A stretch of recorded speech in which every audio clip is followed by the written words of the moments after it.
magpatuloy tayong sumuporta, tumulong para po sa lahat ng mga nangangailangan at kagaya ng ating adhikain. Laging sinasabi sa atin ni Brother Eddie, walang mabuting gawa na magbubunga ng masama.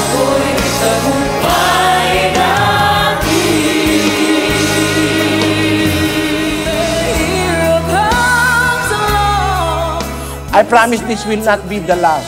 With God's help, gagawa pa po ako ng paraan kung loloobin ng Panginoon. Para ipakita lang namin sa inyo na we are advocates of peace. Let us maintain peace in our beloved country.